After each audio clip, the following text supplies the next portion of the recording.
Hello and welcome everyone. I am Jet Aguilar from the Astronomical League of the Philippines, and I will be your host for today's webinar. Thank you so much for joining us for our fourth Astronomical League of the Philippines Experts Speaker Series. I am happy to see a lot of registrants attending not only from the Philippines, but from other countries as well, like the United States, United Kingdom, Puerto Rico, Japan, Germany, Singapore, among others. For those who would want to watch but were not able to register, we are also live streaming now via Facebook through our publicly accessible Philippine Astronomy Forum Facebook page. So you can ask your friends to log in at the Facebook page for live streaming as well. For today's webinar, we will be touching on one of the most wonderful and spectacular astronomical phenomena that one can experience. Last 2017, before the pandemic, I was very fortunate to have observed and imaged the Great American Total Solar Eclipse of 2017. And this quote from Jack Zirker accurately describes my experience, which I may say is almost a religious one. I look up, incredible, it is the eye of God, a perfectly black disk, ringed with bright spiky streamers that stretch out in all directions. Before we start the program, kindly allow me to explain some of the rules for this webinar to help us make this an enjoyable learning experience for everyone. Kindly listen and give your undivided attention to our speaker. There will be a short question and answer session at the end of the lecture. You may type in your questions under the Q&A tab found in your Zoom interface at any point during the presentation. We will do our best to read and answer your questions live or via the Q&A tab. We would like to remind everyone that the contents presented in this webinar will remain as the individual property of the lecturer and the photographers in the presentation. We will also be distributing certificates of attendance via email to all registered attendees who will be present with us throughout the webinar today. So please use the name you have written in your registration forms to help us facilitate this process. Enjoy the webinar and have fun learning. Here is the program for today's webinar with our esteemed speaker presenting his talk on predicting and chasing solar eclipses. I would like to turn you over now to the President of the Astronomical League of the Philippines, Mr. James Kevin T. to make his welcome remarks.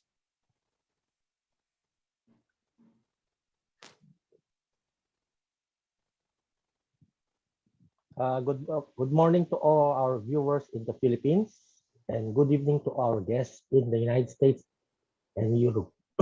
My name is James Kevin T.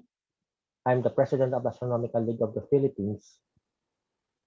On behalf of the ALP, I would like to welcome you to our Astronomy Expert Speaker Series. I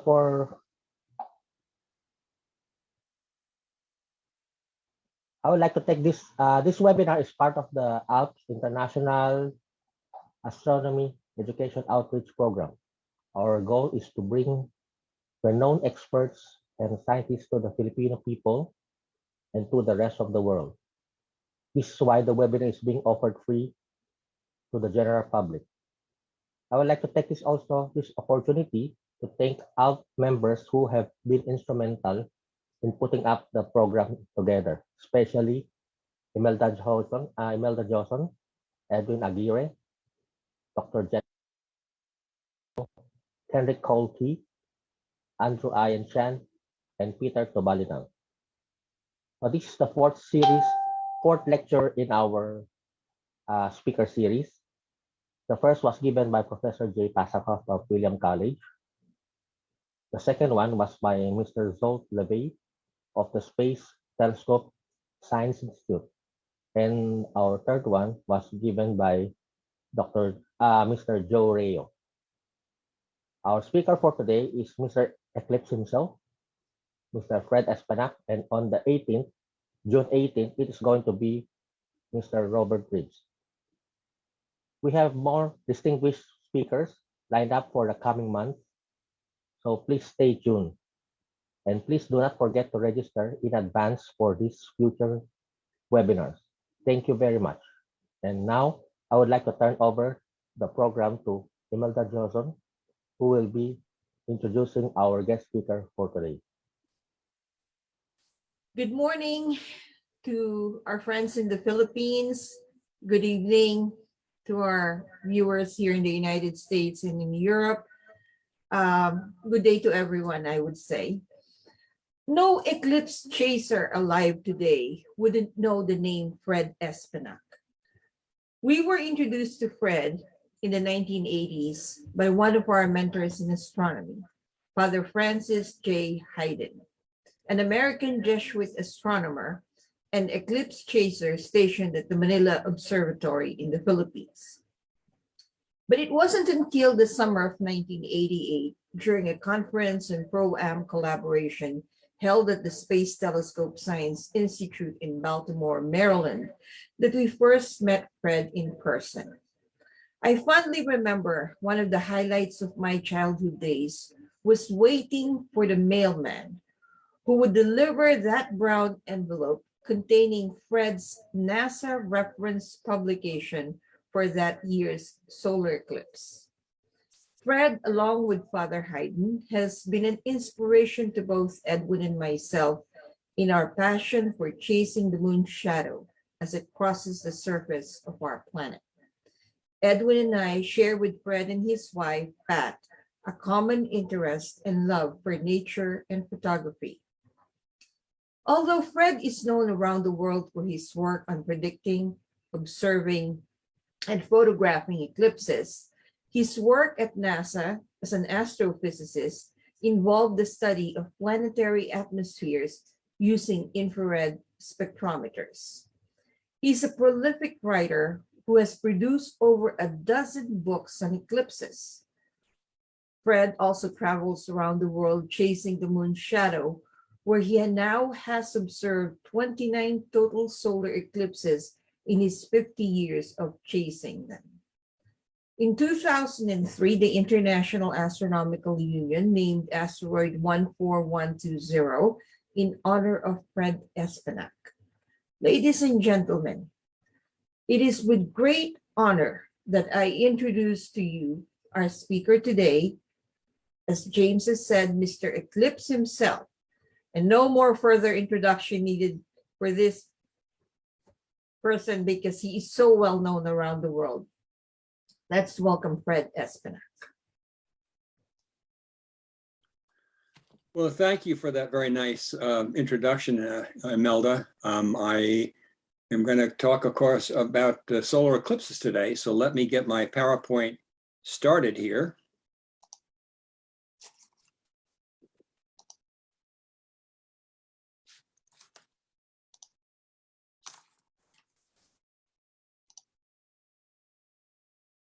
And I'm going to be talking about some of my own experiences with chasing solar eclipses, as well as some looking forward to some upcoming eclipses, in particular the 2024 eclipse through the United States, Mexico, and Canada. But I want to touch on some other eclipses in different parts of the world as well. Well, eclipses have been with us throughout history. And they've been written about in many locations. A famous total solar eclipse was in 585 BC, and it occurred in Asia Minor, which is now Turkey, and it occurred during a long war between the Medes and the Lydians. And the famous Greek historian Herodotus wrote in his History of the World, quote, "In the 6th year of the war, a battle took place, that suddenly the day became night. The Lydians and the Medes, when they saw that it had become night instead of day, ceased from their fighting and were eager that peace should be made between them." So we can see that even a celestial event like a solar eclipse has had important consequences here on Earth in the form of actually stopping a war taking place. But that brings up the question, why are these eclipses so startling that they would cause two warring factions to put down their arms and seek peace. What is so spectacular? What exactly is a solar eclipse and what does it look like? Well, the basic geometry of a solar eclipse is that the moon's orbit takes it between the Earth and the sun every 29.5 days during the new moon phase. And solar eclipses can only take place during that new moon phase. We take a closer look at that. The moon has casts two shadows into space. The umbral shadow, which is the dark central shadow, that black cone-shaped shadow right here. And outside of it is a fainter penumbral shadow. Inside the penumbral shadow, which is, maybe 5,000 or 6,000 kilometers in diameter, you would see a partial eclipse of the sun. The smaller umbral shadow, which is typically only 100 or 200 kilometers wide, is where you would see the total eclipse. Now, as the moon orbits the Earth, that shadow sweeps across the Earth's surface, and the umbral shadow produces what's called the path of totality. And one has to be located someplace in this narrow path, again, typically only 100 or 150 kilometers in diameter, in order to see the total eclipse. And during the total eclipse, what's revealed is the sun's outer atmosphere, the solar corona, and this can only be seen during the total phase of a total eclipse. And it's quite a stunning event. I'll go into it in a little more detail after I talk more about the geometry of eclipses. Well, this brings up a question. If we get a solar eclipse only during new moon phase, why don't we have a solar eclipse every month, every 29.5 days, when the moon passes through the new moon? And the answer for that is that the moon's orbit is tipped about 5 degrees to the Earth's orbit around the sun. So most of the time, the moon is located above the plane of the Earth and sun in the solar system, and the moon's shadow either passes above the planet during the new moon phase, or it passes below the planet during new moon phase, and the shadow misses the Earth, so no eclipse takes place. But at least 2 times a year, some portion of the moon shadow hits the Earth during the new moon phase. In this particular case, this diagram is illustrating a partial eclipse because only the penumbral shadow is hitting the Earth, whereas the umbral shadow is passing north of the Earth in this example. So here, inhabitants of, in this case, North America would see a partial eclipse of the sun. But every 18 months to 2 years, the geometry is more central and both shadows sweep across the Earth, and we get a total eclipse of the sun where the moon's umbral shadow hits the Earth.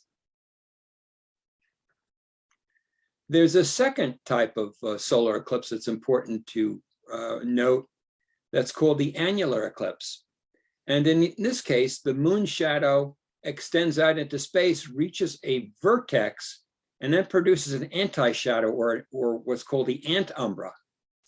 In this case, the antumbra also sweeps across the Earth's surface, and it produces what's called the path of annularity. Now, what's the difference between this total eclipse and the annular eclipse? This is what an annular eclipse looks like. During an annular eclipse, the moon is too small to completely cover the sun's disk. So it leaves a bright ring, or annulus from the Greek for ring, visible during the eclipse. During such an eclipse, because some of the sun's photosphere is still visible, the sky is enormously bright, and it's not dark enough to be able to see the sun's corona. You only get the view of the sun's corona during total eclipses, not during the annular eclipses. The reason why we have annular and total eclipses is because the moon's orbit around the Earth is elliptical. Its distance from the Earth varies by about 14%. So in the left-hand side of this diagram, when the moon is near apogee, its furthest point of its orbit, the moon appears smaller than the sun, and it can't completely cover the sun during a central eclipse, and we're left with an annular eclipse. The right-hand side of the diagram shows perigee, when the moon is closer to the Earth, and it appears a little bit larger than the sun and can completely cover the sun, and we get a total eclipse. So it's because of this variation in the moon's orbit that we get either total or annular eclipses, depending on how far the moon happens to be during the new moon phase. Well, that might bring up the question of what is the frequency of these different types of eclipses? We've got totals, we've got annulars, and of course there are also partials. Well, if we look at 5,000 years of predictions for solar eclipses from 2000 BCE to 3000 CE that cover that 5,000 year span, we find that there are 11,898 eclipses of the sun in this 5,000 years. And on average, there are 2 to 5 eclipses every single year. And if we look at the percentages, about 26, 27, almost 27% of those eclipses are total, 35% are partial, 33% are annular, and then we've got this odd little category down here called hybrid, which accounts for almost 5%. The hybrid is a very unusual eclipse in which the eclipse path changes from annular to total and then back to annular because of the curvature of the Earth's surface, bringing it close enough into the umbral cone to get into the total zone versus the antumbral part of it where it's annular.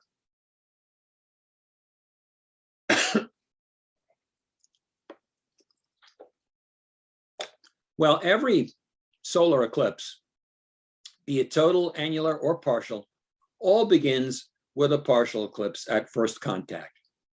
You see that very small notch at one side of the sun, and it slowly grows bigger over the course of typically an hour or so. During most of this time, you wouldn't notice an eclipse was taking place to the naked eye. It only reveals itself if you've got some sort of a solar filter to observe it. Or if you look underneath a shade tree, the pinholes in the leaves produce pinhole camera effect and actually project images of the eclipse in progress down on the ground below. As totality approaches during a total eclipse, the temperature begins to drop as much as 10 or 15 degrees between what the typical temperature would be on a normal day versus the cooling effects of the sun being hidden by the moon. And as the daylight begins to dim, the wildlife seems to take notice of it. Birds start to roost as though it were evening twilight. Plants start to fold up as though we're evening. And we're left with a singular, blindingly bright crescent as the daylight diminishes. And suddenly the crescent breaks up into a one or two bright beads as the sun's corona starts fading into view seconds before totality begins. This is called the diamond ring effect because of its resemblance to a diamond engagement ring. But it's very short-lived, and you're quickly plunged into the moon's shadow and totality begins. And suddenly, what was a bright crescent seconds before is replaced by this eerie black globe, the disk of the moon in stark silhouette, surrounded by this glorious halo, the sun's corona, and it's got incredible structure to it, determined by the magnetic fields of the sun. The corona is a superheated plasma, 2 million degrees, and it's magnetically, it's a magnetic material that follows the magnetic field lines of the sun. So it looks very much like that experiment that many people did in science class back in high school, where you took a bar magnet and put a piece of paper on top of the bar magnet and then sprinkled iron filings on it. You could follow the magnetic lines of force produced by the bar magnet. Well, in the solar corona, we're seeing the magnetic field of the sun, and the corona is following the magnetic field lines of the sun's magnetic fields. At the same time, you're plunged into a very eerie twilight. It's not as dark as night, but it's about as dark as the sky gets, perhaps about a half hour after sunset, when bright stars and the brighter planets are visible in the daytime sky, and you get the colors of twilight surrounding the horizon. And it seems just when you're getting used to this incredible view, the diamond ring suddenly reappears, the corona fades from view, and you look at your companions and you ask, when is the next total solar eclipse? Because that 1 or 2 or 3 minutes of totality has raced by so quickly that it's not enough. You really want to see it again. My first experience at a total eclipse was way back in 1970, when a total eclipse passed through the eastern seaboard of the United States. And I managed to even get some photographs of it with my little refractor telescope, department store telescope. And I thought this was a once-in-a-lifetime chance to see a total eclipse, because they don't happen in any one location that often. On average, a total solar eclipse will be visible from one location on Earth about once every 350 years. So we were fortunate to get one along the East Coast. Well, after I saw this total eclipse in 1970, I realized that once in a lifetime was not enough. I had to see another one. So 2 years later, I traveled up to Canada, to the Gaspé Peninsula, to try to see the next total eclipse. And unfortunately, it was clouded out, because although we can predict exactly when and where the eclipse will take place, our ability to predict the weather is not nearly as good. So this was just the start of my lifelong passion of chasing solar eclipses around the world, to position myself into a location to see the next total eclipse. And I have not been to all of them, but I've been to quite a few. This map gives you an idea of all the locations I've traveled to for either total eclipses, annular eclipses, or partial eclipses.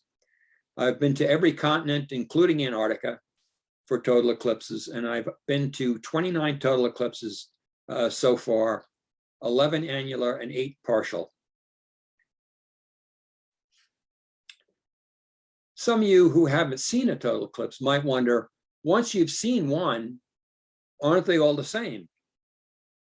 And to that, I can say that each one is unique and different, because the magnetic field of the sun is constantly changing, and this determines the shape of the sun's corona.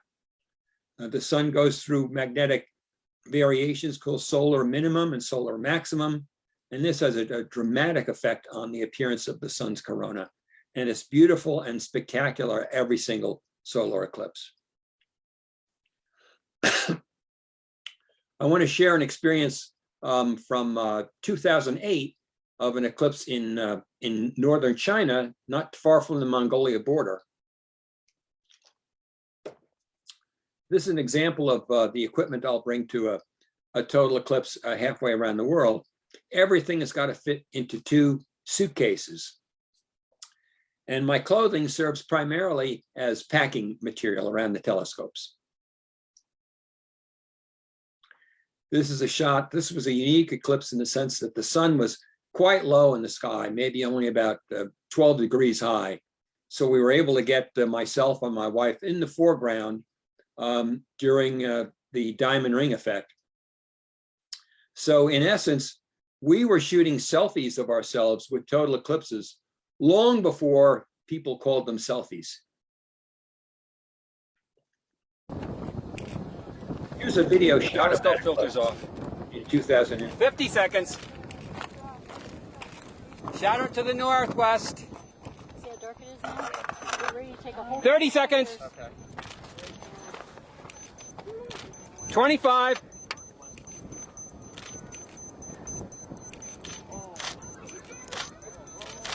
Corona. Yeah, there's Venus. Venus. Here's the diamond ring effect.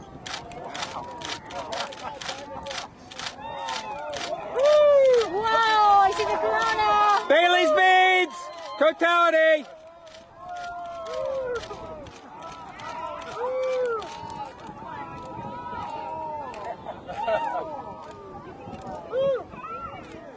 Look to your camera, Jeff. There's a prominence at 3 o'clock. You might be able to see it if your eyes are better than mine, but I can't see it without my camera. You see it? The little pink thing? Okay, jump forward See 60 Mercury? seconds. 30 seconds. Look at the horizon. Look at the horizon. 25 seconds. Oh, look how bright it's getting. Look at the shape of the shadow cone. You see it? See it? See that V over there? 15 seconds. Chromosphere. 10 seconds. Oh, chromosphere. 5 o'clock. See that, Jeff? Oh my God! Here it comes. Here it comes. Here it Beads. comes. Bailey's beads. Take pictures. Take pictures. Woohoo! Woo!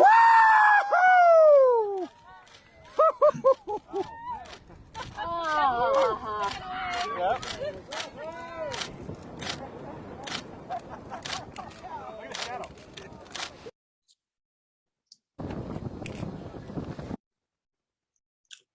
Now, I think the most valuable thing of seeing a video like that is not so much the images themselves, but the audio track, the sounds of the people watching the eclipse, how excited and animated everybody becomes, because the big pictures can barely convey the beauty of this event. But I think the voices more readily capture it. Now, in 2017, the United States got its first total eclipse in over 25 years. The last one had been in 1979, so that's more like 35 years, 37 years. And the path crossed from coast to coast, from Oregon through South Carolina, and covered 14 states. The path was approximately 70 miles wide, and it crossed the entire United States in about an hour and a half. That means the moon's shadow was traveling with an average velocity of about 1,600 miles an hour. This is about 3 times the speed of a typical commercial jet. Now, a real luxury for me for this particular eclipse is I didn't have to pack all my telescopes into 2 small suitcases. I had a large SUV automobile that I could put quite a few cameras and telescopes into. In fact, during this particular eclipse, I had 17 cameras set up and running during the eclipse. This was one of them, a wide-angle camera that captures the audio and the scene from Casper, Wyoming during the 2017 eclipse. 70 seconds. Oh, man. 60. Second contact in 60 filters off. 60 seconds. Scope filters off. Roy, can I take this off? Okay. 15. Okay, filters off, Roy. Video filters off. Video filters off. 40. Oh, man. Oh! Oh, my God. Oh, oh, this is so cool. Oh, my God. Second contact 15 Oh, my seconds. God. 12, 11, 10, 9, 8, 7, 6, Our 5, glasses off now? 4, 3, Take our glasses off. Oh my God! Whoa! Look at that! Oh! Oh my God! Whoa! I wasn't prepared for this, Fred. Oh my God! Look at that, right? Isn't that cool? Oh my God!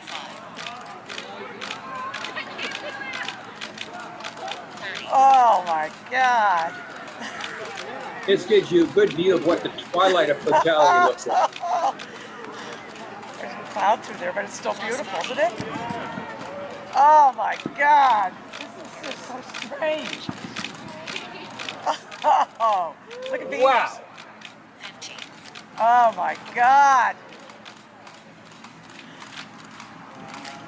Oh.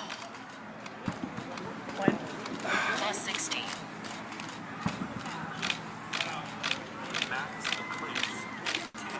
Max eclipse in 10 seconds. Oh my God. Maximum. Mid eclipse. Oh, max eclipse. 60 seconds to third. Yeah. I see Regulus to the left of the sun. Oh man.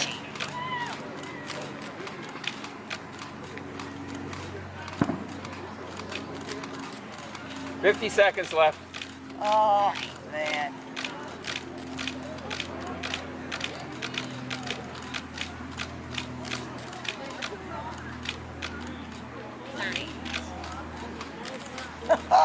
Oh. 25. Oh my God. That. Oh. 20. Third contact 15 Oh my seconds. God. 15 seconds. 12. Oh, look at that. 10, 9, Oh. 8, 7, 6, 5, 4, 3, 2, 1. Third contact. Oh. Oh. Oh, look at that. Oh, oh my God. Oh my word. Oh my. 20. Oh. Watch receding shadow.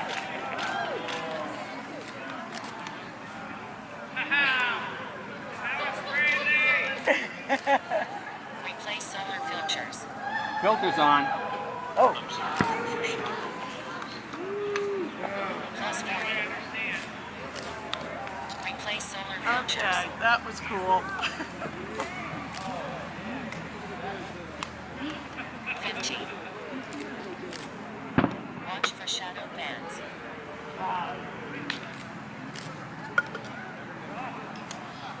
Plus 16.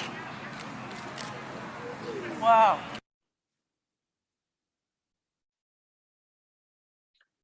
Here are a couple of stills shot with some of those telescopes and cameras.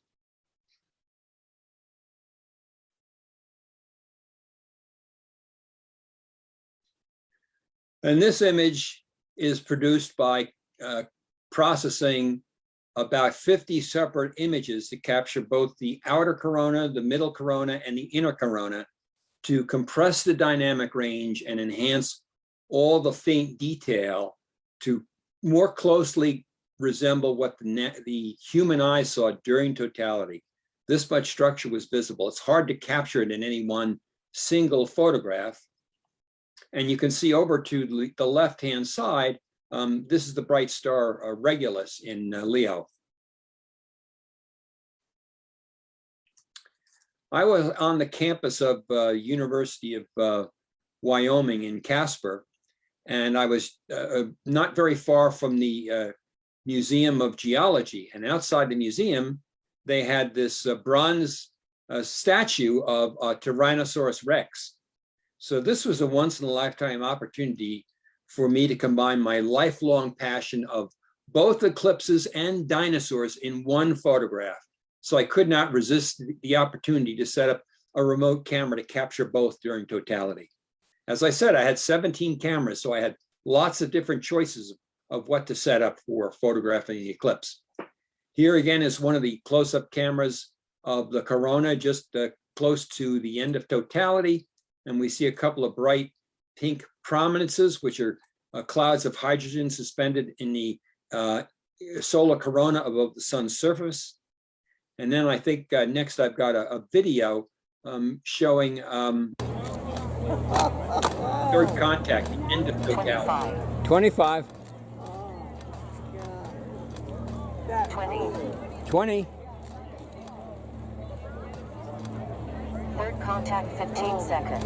15 seconds. 12, 11, 10, 9, 8, 7, 6, 5, 4, 3, 2, 1.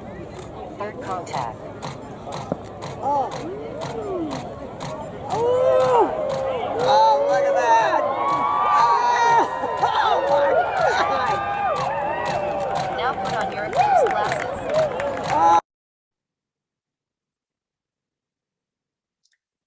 Some more still shots during the eclipse. A time lapse capturing the partial phases and totality. And a composite showing multiple stages of the eclipse, including the diamond ring at the beginning and end totality, and the corona. Well, let's look ahead at some upcoming solar eclipses. The next total eclipse is actually one of these rare hybrid eclipses that starts as an annular, becomes total, and then ends annular again. And on this particular map, this blue curve here is the total section of the eclipse path. The red sections are the, the red sections are the annular sections. So you can see it very quickly changes from annular to total and then annular again. This bigger zone out here is the region where a partial eclipse is visible. So it's a much larger area. But the total eclipse is visible primarily the Indian Ocean. It just barely eclipses the east coast of Antarctica, crosses through some locations in Indonesia before it ends in the Pacific Ocean. The problem is most of the regions in Indonesia have less than promising weather prospects, but that doesn't mean they couldn't have an exceptionally unusual clear day. But many people are heading towards Australia for the eclipse because the weather prospects are very good there. The problem is the location where it hits Australia is very small.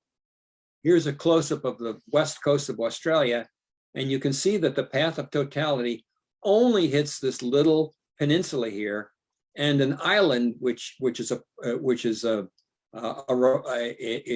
off limits to tourists.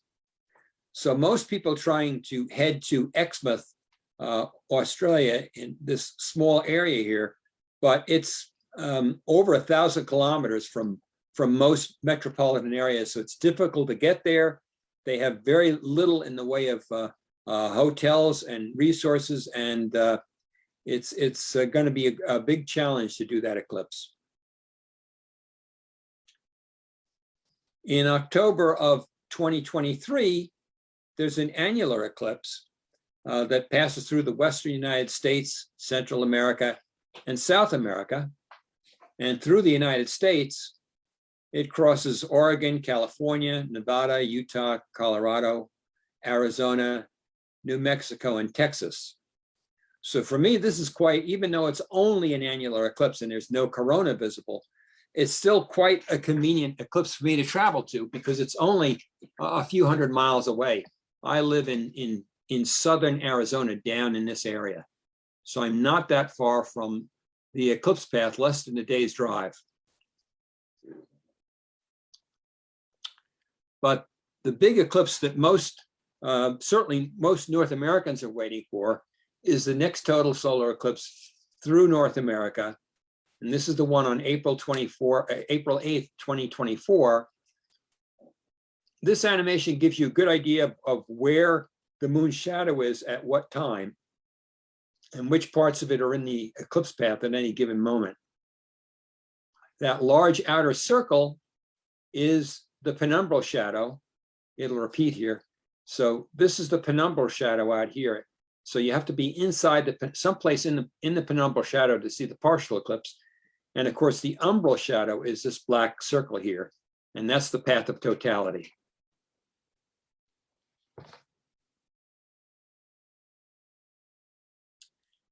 Here's a close-up of the eclipse path through North America.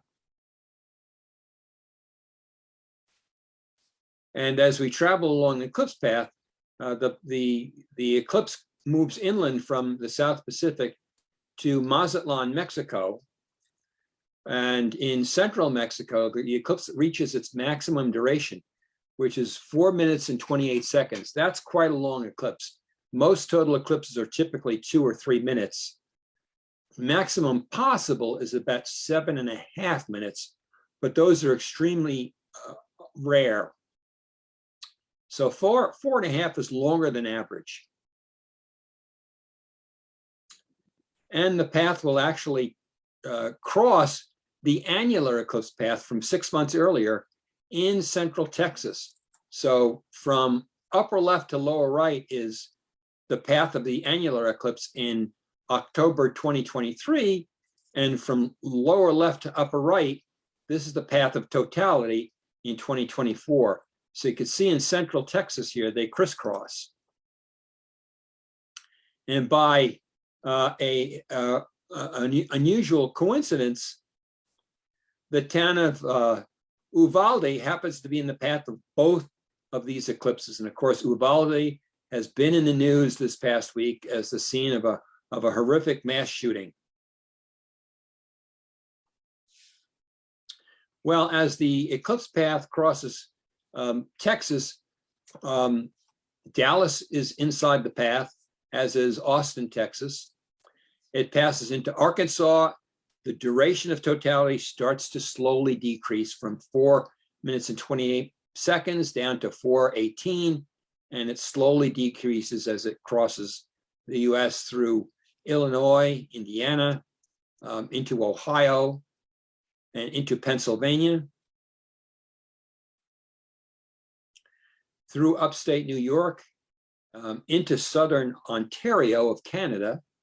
Montreal, Canada is near the edge, inside the path of totality, but near the edge of the path.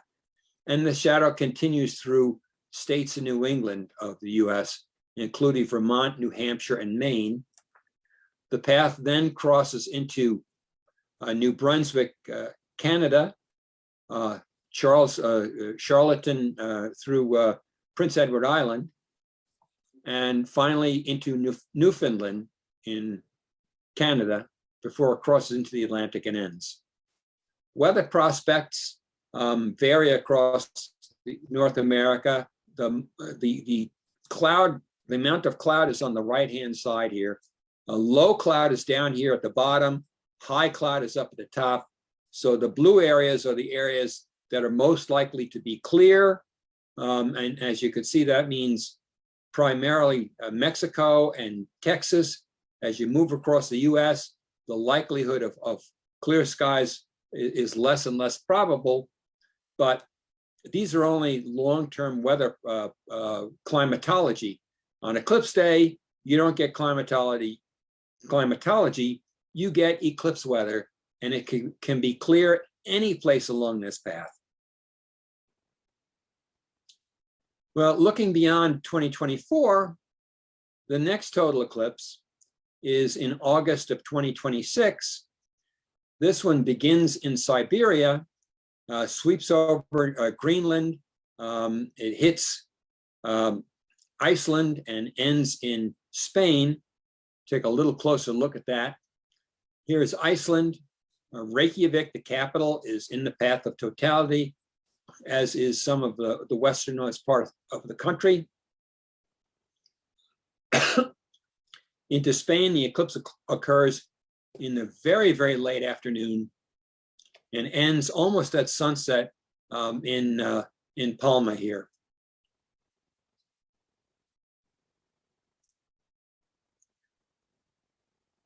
In 2027, there's another total eclipse that runs through, begins in the North Atlantic and is confined primarily to the African continent. This one, the most attractive feature of this one is that it's a member of a series of eclipses that have a very long duration. This is a case where the duration totality is over 6 minutes long from Eastern Egypt.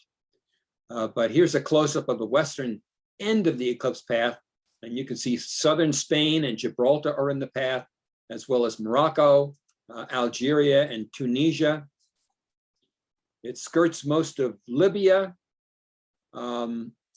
It comes inland at Benghazi, and then in through central Egypt. Luxor is near the central line of the eclipse, where the eclipse reaches its maximum duration of almost 6.5 minutes long, then across Saudi Arabia and into the Indian Ocean. But again, a very long eclipse, very highly anticipated, and weather prospects in this part of the world are good. We'll have to see what the politics are like by 2027. Finally, in 2028, we have a total eclipse in the Eastern Hemisphere, closer to the Philippines. This one is confined primarily to Australia. Here's a closer view of the path. It comes inland in Western Australia through the Northern Territory, Queensland, New South Wales, and passes dead center through Sydney. It also crosses the southern end of the South Island of New Zealand. So that's the closest opportunity, I think, for some of our audience in the Philippines. I run a website called eclipsewise.com, and this has maps and information on all 11,898 eclipses that we talked about earlier in my talk. There's a map and diagram for every single eclipse during that 5,000-year period. And you'll find animations, lots of information there.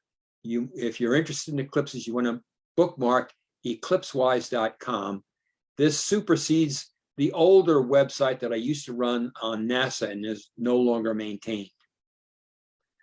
But if you're interested in any types of solar eclipses, I've also got a lot of information there on lunar eclipses as well, all 5,000 years worth of lunar eclipses as well. But you can get lost in many, many thousands of pages of information that I've got on this website. Well, I hope that has given you an idea of what we have to look forward to and why total eclipses are one of the most awe-inspiring sights in all of nature. In a talk like this, I can't cover everything about eclipses. I didn't even touch on the subject of the scientific value of eclipses. That's a whole talk in and of itself. But I just wanted to give you a preview of some of my own experiences at eclipses and to give you a heads up on some of the eclipses coming up in the next decade or so. And with that, I will turn it over to the moderator for any questions and answers. Thank you very much.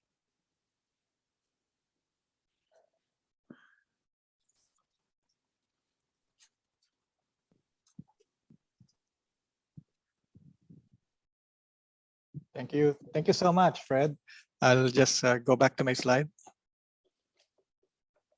Oh, okay. You want me to go back one? No, I'm gonna. Your slide. So, yeah, my slide. Thank you. Thank you so much. That was a wonderful, wow, and inspiring presentation, and crystal clear. I understood more now about solar eclipses, and really looking forward to the 2023 and 2024 North American eclipses. So I will now be going to some of the questions that were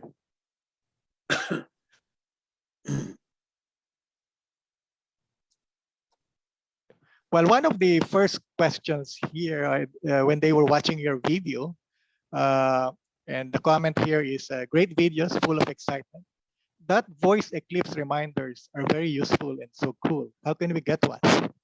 And there's another question about the audio countdown app? Yeah, the application that I was using is an iPhone application, and the developer unfortunately has never released it. It's been in beta, and in fact, I used it in 2017, and I used it in Chile in 2019, and we were debugging it and trying to get it to work the night before the eclipse. I've been working with the developer on it for 6 months, and on eclipse day itself, it was supposed to start up at the beginning of the eclipse, and it did not. So I had to manually start it. So it was off several seconds, but it still offered a great guide to me. But as far as I know, it still has not been publicly released. There is another eclipse application, and I wish I'll have to get the name of it. I don't remember what it is offhand. That has a series of audio prompts for various phases of the eclipse, one to take your filters off, one to put them on, but you can't customize it. The program I was using was totally customized by me. I picked what prompts I wanted to choose where. The one application that I'm talking about that is available to the public is not customizable, but it does use the GPS in your phone to determine when the contact times are, and it gives you a heads up when the eclipse is going to begin and when it ends and when to take your filters on and off. Again, I don't remember what the name of it is. I know it's available for iOS. I do not know if it's available for Android platform, but I will see if I can get that information, and maybe you guys can post it on your website afterwards. Thank you, Fred. A lot of our attendees actually could be first-time eclipse observers. So a question here is, what advice can you give to a first-time eclipse chaser? I would say my first advice for a first-time eclipse chaser is, and I know this is difficult for most people to accept, but don't try to take any pictures of it, just watch it. Now, I'm a perfect example of somebody who takes a picture at every single eclipse, including my first one. So I would right away, I violate my first rule, not to try to take pictures. And there are people out there that are going to ignore that recommendation, and they're going to try to take pictures of it, and it can be done. But taking photographs of an eclipse, it can be a very time-consuming and attention-consuming prospect, which steals away some of your enjoyment of watching the eclipse. I've been to one or two eclipses where I didn't even get to see the eclipse because I was so busy operating telescopes and cameras. These days, you can automate more of your equipment you can run it from a laptop computer to run your camera, but you've got to really spend a lot of time rehearsing and practicing and making sure everything works perfectly, because there's no second chance with any of this automated equipment. It's got to work the first time. But there are a lot of good guides out there on how to observe eclipses. The book that I wrote with Mark Littman called Totality is a good one that gives a lot of background advice, but there are a lot of other books out there that give first-time eclipse observers a lot of tips and ideas. And you have to sort of look through this stuff and make up your mind whether you're going to try to take any pictures or not. If you're sort of on the fence whether you want to take pictures or not, a simple way to do it is just to try to do a wide angle kind of a view, like that video that I shot of 2017 where it showed me running around with my telescopes, because that's the sort of thing where you could set your camera up on a tripod and get it started and then leave it, and you just watch the eclipse yourself. So you sort of get the best of both worlds there. You can capture some images of the eclipse, people's reactions, you get the audio, but you're also not distracted with operating a camera during the eclipse. I totally agree, Fred. So it's something that the first time eclipse observer should really just observe it and savor the moment. It's something, it's a once in a lifetime, Yeah. you can see out only once. Yeah. Here's an interesting question about hybrid eclipses from Dan Benedict. When presented with the opportunity of a hybrid eclipse, is there a special place you want to be that wouldn't be available during a regular annular or total eclipse? I would guess you'd want to be as near as you could be on the center line for maximum totality, but could guess there might be a photo opportunity only available during a hybrid eclipse. Well, I think what Dan is hinting at is that transition point where the eclipse changes from annular to total.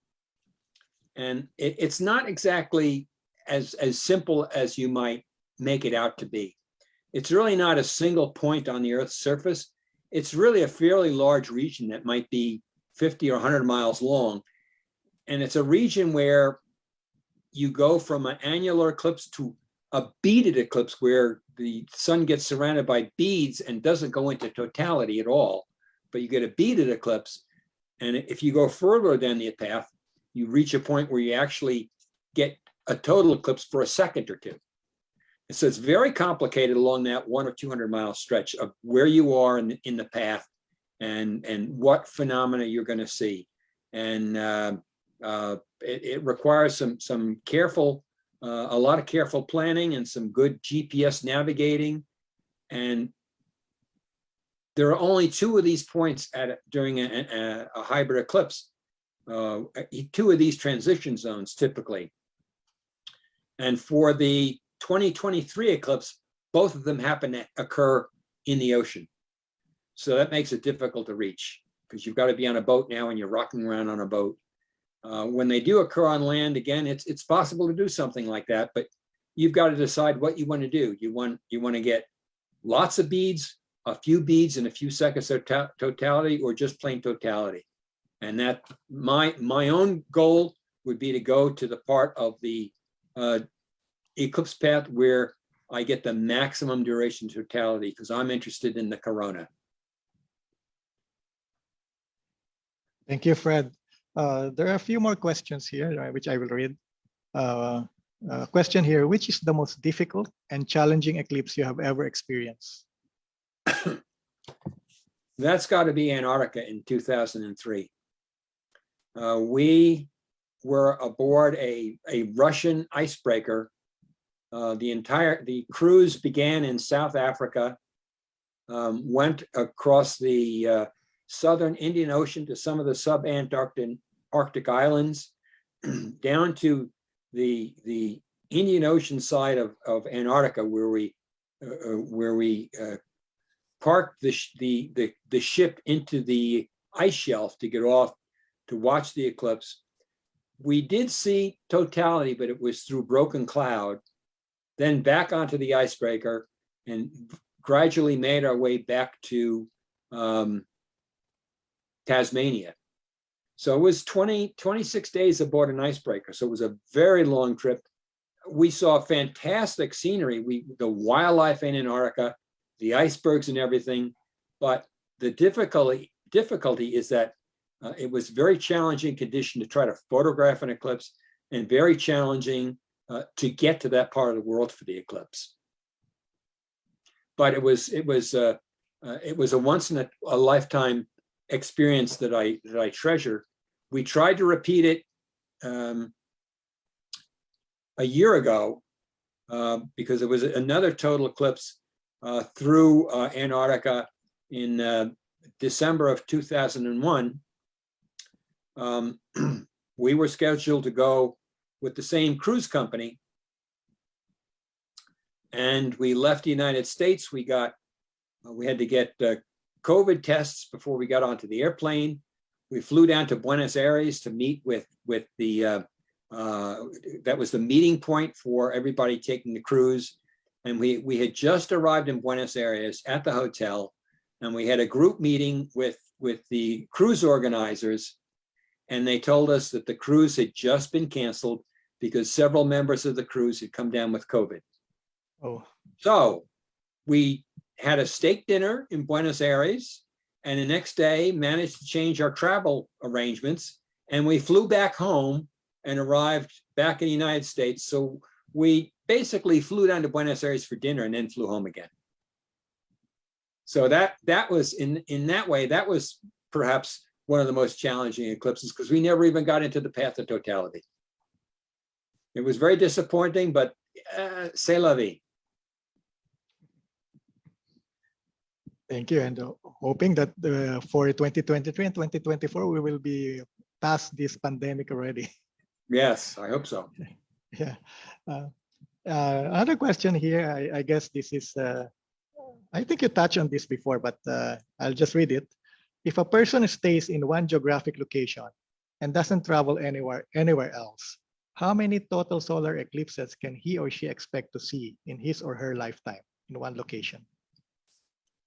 Well, now this is just on the average. From any one location, you could expect to see a total solar eclipse once every 375 years. So for most people staying at one location, that they're with an average lifetime of 80 years, 1 out of 4 people might see a total eclipse from one particular city. Now that's just the average. If you look at eclipse paths on a map, you'll see that the eclipses crisscross. In some locations, you can be, for instance, let me give you a concrete example. In southern Illinois, there's a town called Carbondale. And Carbondale was in the path of the Great American Eclipse of 2017, and it's in the path of the Great North American Eclipse of 2024. So that's a location where you got 2 total solar eclipses separated by only 7 years apart. So it depends on where you choose your point on the Earth's surface. But on average, it's once every 375 years. But it can be less than 7 years or less, or it can be over 1,000 years, depending on where you pick your location. Thank you, Fred. So there are some more questions here. How do you decide on where to position yourself for any particular eclipse? How do you feel about the pressure of choosing the perfect location, especially knowing that many of your followers would probably go to the location you have picked? Well, it's quite a responsibility, and part of it, there are sort of 2 factors that I think are the most overriding decision-making points. One is the accessibility of the eclipse location. How easy is it to get there? Would it cost you $1,000 or $2,000 to get there? Or in the case of one location for Antarctica last year, there were people that paid $50,000 to get to a glacier for the eclipse. Now they had clear, wonderful sky, but it was $50,000 a person, and that's outside the financial means of most people. So the accessibility, the economics of how easy it is to get to a location plays into it. In 2024, I'm hoping to go to Mazatlan for the eclipse, and that's an attractive location because it's easy to get to. There are it's a tourist area, so there are hotels, there are restaurants, there are frequent international airplanes coming into the airport there. So that's factor number 1. Factor number 2 is the weather prospects. Very good weather prospects for that part of the world. Those are always important. And of course, the weather prospects are only looking at the climatology. They don't guarantee that you're going to have good weather, but it sort of hedges your bets by trying to pick a location that on average has better weather prospects than other places in the eclipse path. So those are the 2 overriding factors. And I always pick a location where I want to go to and feel like I've got a high probability of seeing the eclipse. But there are no guarantees. I've been to 29 total eclipses, and I've been clouded out of probably out of those 29, probably 7 or 8 of them. So even the best of us can't always predict the best weather. Thank you, Fred. Just a comment again regarding the solar eclipse timer from Jerry Thompson. The app is Solar Eclipse Timer in the App Store. Solar Eclipse SolarEclipseTimer.com, made by Gordon Telephone. Yes, And then that's the app. That's the commercial app I was thinking of. So that's a great thing to pick up. And was it strictly? Did he say whether it was strictly iOS or whether it was available for Android too? He says in the App Store. I'm not sure. So I guess you have little to Googling search will answer that question. Okay. And then here's another question from Robin Edgar. Hi, Fred. I would be interested in your opinion about British astronomer Edward Walter Maunder's hypothesis that a bird-like pattern that is perceivable in the sun's corona during some total solar eclipses inspired the winged sun symbols of ancient Egypt and Mesopotamia. Well, I've heard this. I've heard about this theory, and I think I will leave the archaeology and cultural interpretations to the experts, and I will stick with predicting where the eclipse paths are. I don't know. It could be. They're certainly intriguing. That it looks bird-like, and it does look like the wings of on some of the hieroglyphs in ancient Egypt. But what the confidence level is on any of this is not in my area of expertise. Thank you, Fred. Oh, here's a sort of a medical question based on your experience from Hazari Al-Ahmad. Mr. Fred, with your vast experience in solar eclipse, has there been any statistics of eye injury cases resulting in direct viewing of the sun?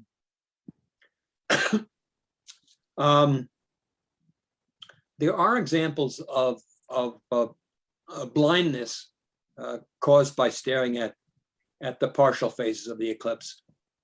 But in general, there aren't that many cases on record, and most of the cases involve people who were extremely careless. In some cases, they were on drugs or they were on alcohol, and they were totally careless. I think there's enough information out there that with a little care and using filters, there's no need to really be worried about this. It's a really unusual event, and the eye injury typically with the naked eye, if you're just using the naked eye, it requires staring at the sun for dozens of seconds unprotected. Through a telescope, probably a shorter period of time, but that's why you always want to use an approved solar filter on a telescope or binoculars, and only remove it during totality. Now, on that same topic, I will remind the audience that you need to use eye protection, either solar filters on your telescope or camera or naked eye, or some sort of projection effect for every type of solar eclipse except totality. You need the filter for partial, you need the filter for annular. And for the partial phases or annular phases of any hybrid eclipse, you need to use the solar filters only when the sun is 100% covered by the moon's disk and the corona is visible. That's the only safe time that you can remove the filters. Thank you. And I guess it's up to those who know to really advise the public to always be careful. The American Astronomical Society has some good guidelines on solar filters and where to get them, and approved methods of eyepiece protection. So that's the American Astronomical Society. If you Google that with eclipse safety, you'll find good information. There's a question here about the totality at the length. No? When and where is the longest total solar eclipse that we can possibly see in our lifetime? When and where is the longest total solar eclipse that we can possibly see in our lifetime? Well, I guess it depends on how long you live and how old you are now. Because the longest one in my lifetime may be different is certainly going to be different from somebody who's 20 years old. But the one eclipse that I was talking about in 2027 that crosses North Africa is an excellent candidate because that eclipse is almost 6.5 minutes long. And I don't think there'll be an eclipse that long for the rest of the 21st century. In the 22nd century, I think in the year 2186, there's an eclipse that's like 7 minutes and 28 seconds long. But we're going to have some major improvements in medical science because that's 150 years from now, 160 years from now. And right now, that's unlikely any of us going to get to that, but who knows? So 2027 is my answer. I remember we were not born yet in the 1958, wherein we have a very long eclipse in the Philippines, Manila. It's Yes, more than 5 minutes. Yeah. Yeah. I think there are no more questions, but I would. 1955. 1955. 1955. Yeah. Yeah. That's that. Now, interestingly, that eclipse in 1955. One thing I didn't have time to talk about is the Saros cycle, and the Saros cycle is a period where eclipses tend to repeat with very similar characteristics. They occur near the same node of the moon's orbit at roughly the same time of year, with the moon approximately at the same distance from the Earth. And that period is 18 years, 11 days. So if you look at an eclipse, if you look at that 1955 eclipse and go forward in time, you find that there was a similar eclipse in 1973. The next one was in 1991. The next one was in 2009. And the next one after that is in 2027. So this one that I was talking about going through North Africa is a member of the same Saros series as its extremely long eclipse that passed through the Philippines in 1955. They all have very long durations. Thank you. Oh, one more comment here about the timer is available for Android. Good, great. So both iOS and Android. That's a good app to get and try out. I guess there are no more, but I would like to read some of the nice comments here. I think this is from Indonesia.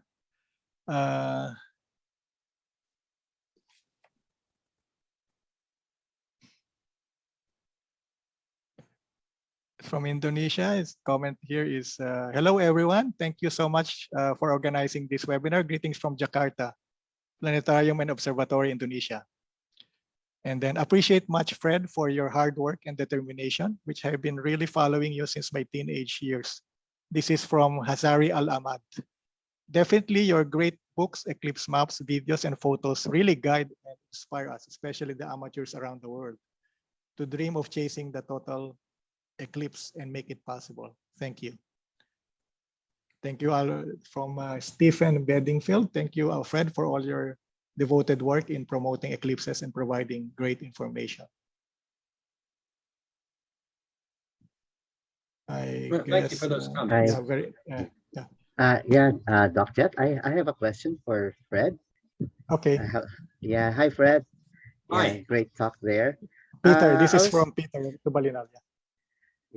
I was wondering, is the total eclipse in 2042 the same as the Saros cycle with the 1955 eclipse as well? I think that would be like 27, 37, 47. It'd be, I think 2045 would be the next one. Yeah, 2045, it passes through the United States. Oh, 2045 is the next one in that Sarah series. Okay. I may not make it to that one.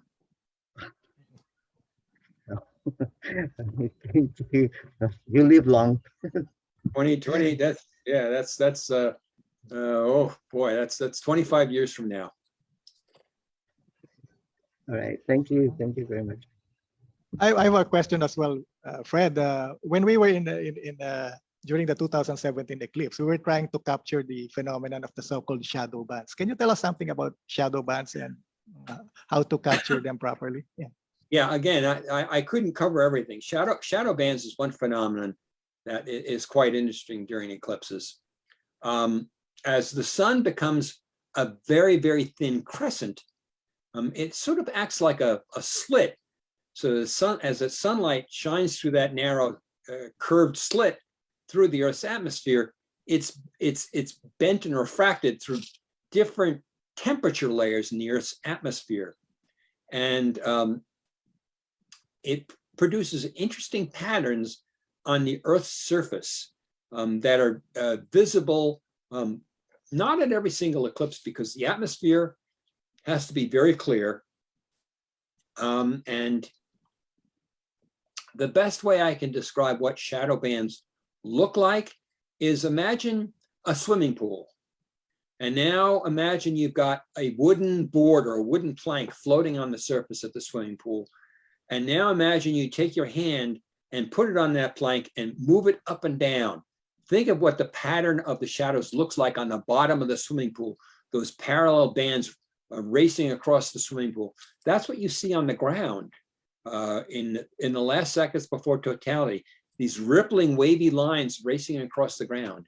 And people work out experiments to try to measure the direction and speed of these shadow bands, but it's purely an atmospheric effect in Earth's atmosphere caused by this narrow slit of the sun right before totality begins, during the thin crescent phase, both before and after totality. And I've seen them a number of times. I've never tried to photograph them because I'm busy trying to photograph the corona, but there are people that specialize in shadow bands. What I remember, Fred, is we placed a blanket, a white blanket, white sheet of cloth on the ground, and we tried to video it.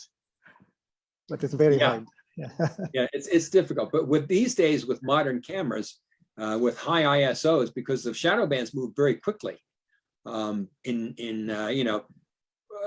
or 40 years ago, people were trying to capture these with film cameras, and it was extremely difficult to do. But I've seen videos now of people who have just used commercial video cameras. A friend of mine just used his iPhone, I think in Australia, 10 years ago or 8 years ago, to photograph shadow bands on the side of a car during totality, before totality began. So it's becoming a lot easier to try to photograph these things. I think if you go on, probably on something like YouTube and Google eclipse shadow bands, I bet you'll find some videos on what shadow bands look like that people have captured. Fred, thank you so much. Yeah. back in 1991 in Mexico, we did capture the shadow bands via video.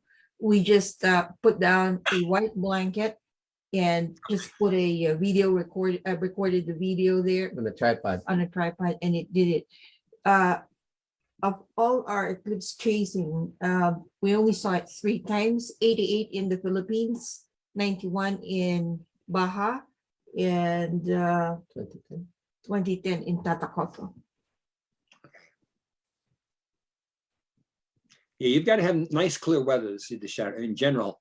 That enhances the ability of seeing the shadow bands if you've got nice clear blue skies. If it's hazy or you've got some clouds, it's much more difficult to see the shadow bands occurring.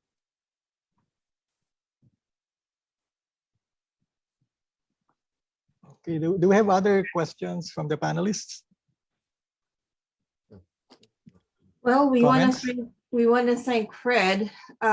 Fred, you just got us so excited again with all the vacation planning. Yes. Time to look forward. Yeah, Edwin and I, our vacation is where the eclipse takes us. Yeah, that's right. I understand. Oh, Fred, by the way, speaking of the eclipses here, upcoming 2023 with the annular and 2024 with the total, are you not concerned about, the wildfires happening in the southwest?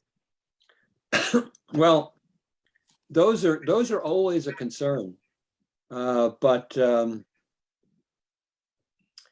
I guess I've adopted the philosophy that I try to worry about the things that are within my control, like whether my equipment is going to function, whether I've practiced it, and whether everything is going to work. There are things outside my control, acts of God, whether it's wildfires or global pandemics. There's nothing I can do about any of these things. So there's no point in spending a lot of time spinning wheels and worrying about them. Oh, because you're planning to go to Mexico, right? Yeah. For 2024, yeah. Yeah, and there could be wildfires down there. There could be wildfires in Texas. Yeah, that's our concern. But there's a better idea of knowing that in a week or two leading up to the eclipse, where you've got enough time maybe to modify your plans. Certainly you can't worry about this stuff 3 years in advance, 2 years in advance. Yeah. Okay. Any Great. other questions, comments? Well, if none, again, we could not really express so much our thanks, Fred, but please allow us to present you with our certificate of appreciation. And this certificate, from the Astronomical League of the Philippines reads, this certificate is presented to Fred Espenak for his invaluable insights, experiences, and expertise shared with the participants of the webinar entitled Predicting and Chasing Solar Eclipses, held as part of the ALP Astronomy Experts Speaker Series 2022, given this 29th of May 2022, signed by James Kevin T, President, and Jose Francisco Aguilar, Vice President. Thank you, and a lot of the attendees as well are thanking you, Fred. Thank you so much. Thank you very much for everybody attending. Thank you, Fred, for the great lecture. Thank you. Thank you. Thank you so much, Fred. Jack, you forgot to get the group shot. With who's gonna take the? Yes, I'll take it. Yeah, I'll take it. Yeah. Okay. Okay, so 3, 2, 1, say cheese. Okay, wait. Let me check if it saved. Landmark? Yeah. Okay. 3, 2, 1, say cheese. All right. Yeah, I got it. Thank you. Thank you. Thank you. Thank you so much, Fred. Thank you. Please take care. Thank you, Fred. Take care. Thanks very much. We hope to see you again. Hope to see you next time. We hope to see you in 2023 and 2024 there in the U.S. Absolutely. Good weather, everybody. Thank you. Thanks, Fred, very much. Thank you. Thank you. Bye-bye. Bye-bye.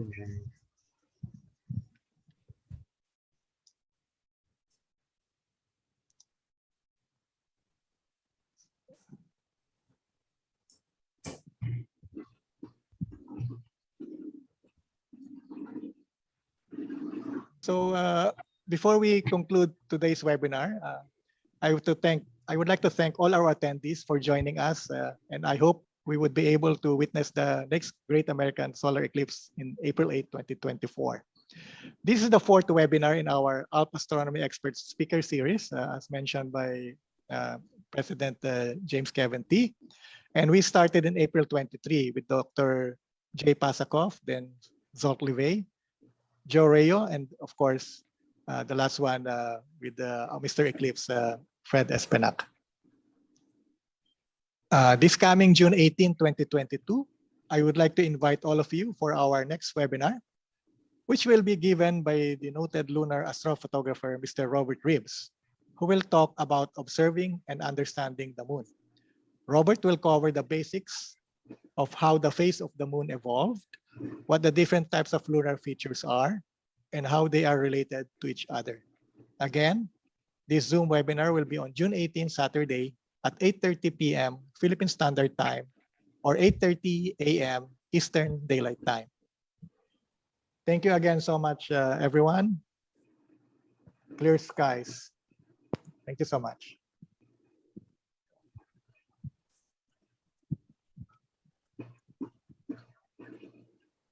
Bye-bye. Bye, everyone. Thank you for attending. Bye-bye.